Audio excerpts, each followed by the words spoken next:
parallel universes, multiverses, wormholes, terms that you would not typically expect to see on an astronomy final for a very serious class, since these terms are typically linked with very science fiction concepts that are almost so foreign and abstract, and when asked about, we often play them off as not real or not even possible in the realm of our existence.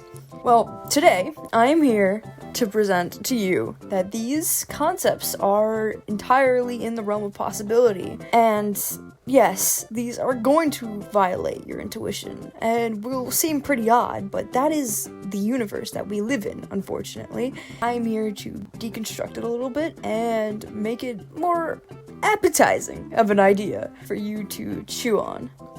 Now, don't look at me as some tinfoil conspiracy theorist. I'm not here to spout nonsense to you. I'm here to lay down the facts of the situation. Look at what is real and what we know. Let's start off simple with a definition. What is a multiverse? A multiverse is a concept in physics that tries to grapple with infinity in multiple different ways. There are several different multiverse theories. They all share one thing in common, which is they're all trying to explain this arbitrariness in our universe that makes things seem to happen at almost random, and why things end up being one way and not another. How they think it happens is by proposing that maybe every way is explored in the multiverse, and we just happen to live in this one. When we are discussing our universe, it's not the whole thing, it's just our perceivable universe, since there's a lot of the universe we can't even see at this point, due to the light of where that is not even reaching us. So we can only perceive a portion of the universe that we're in. Now that we have the definition of a multiverse, let's get into the three main multiverse theories. First off, we have the bubble theory.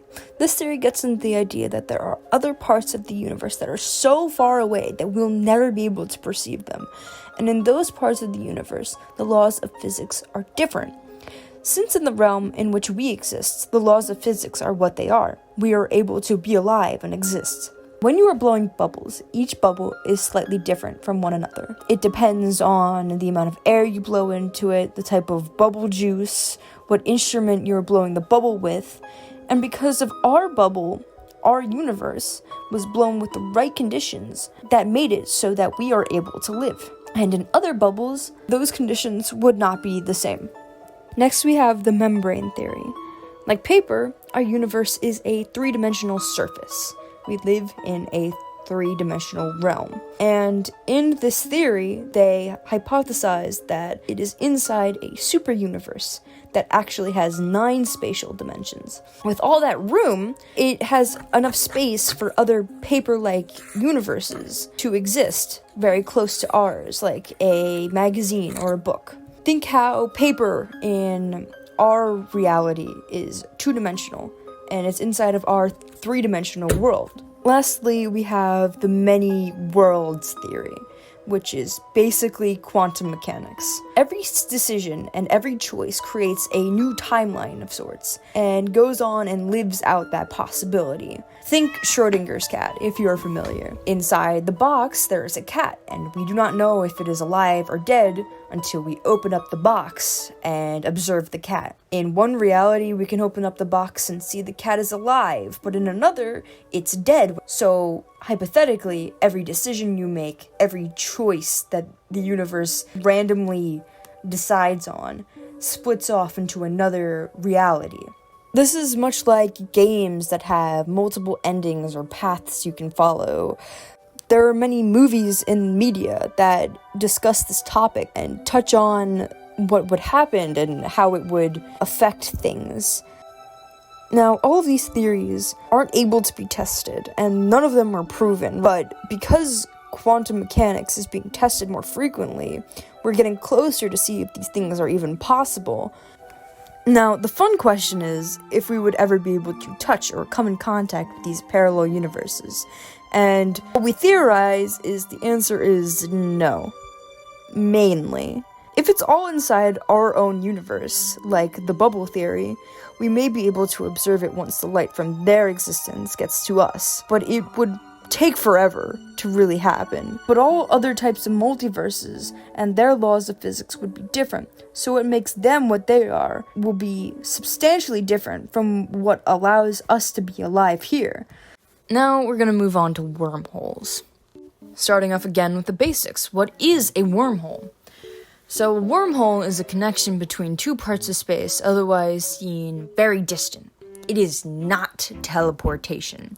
Teleportation would be if all of your atoms all at once decided to no longer be in the position in which you are sitting to a random space in another place. In wormholes, you are creating a connection between two different parts of space that are very close together, so that you're still moving through space, but the time that it takes is much shorter. Now, this really gets into what our concept of space is. Typically, we think of it as this big black backdrop of nothingness that surrounds us, but a more accurate description of it is much like an ocean. It's a bendable, movable space around us that can often overlap and have parts that run into each other. These overlaps in space are what creates wormholes. Have you ever been to IKEA, or maybe you've run into the occasional SCP-3008, but it seems like in a long, winding, distorting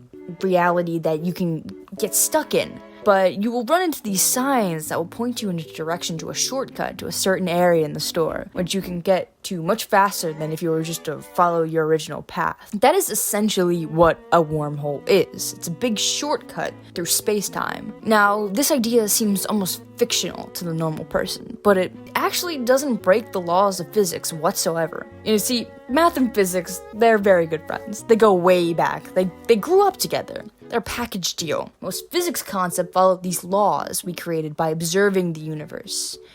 We will create a mathematical equation for theories and then look out into space and see if these things do happen. And more we're seeing these things show up in our hypotheticals into actual reality. For a while, up until recently, black holes fell into this category. Wormholes have yet to be seen, but do pass the court of space physics when they're placed in front of it. In this case, we're looking at general relativity of how space can be bent.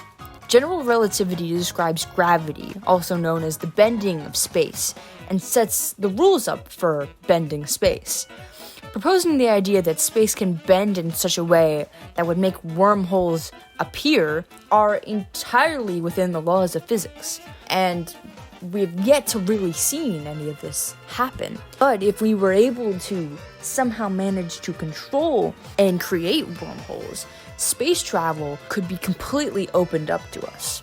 We could go almost anywhere that we would want. But again, this idea is so far away from what is actually tangible in reality, and it does not look like it's going to be seen coming up anytime soon. Until then, it is still a hypothetical thing that exists. Though these are both just hypothetical concepts, they are still very interesting to think about and to learn about. So thanks for listening. Ciao.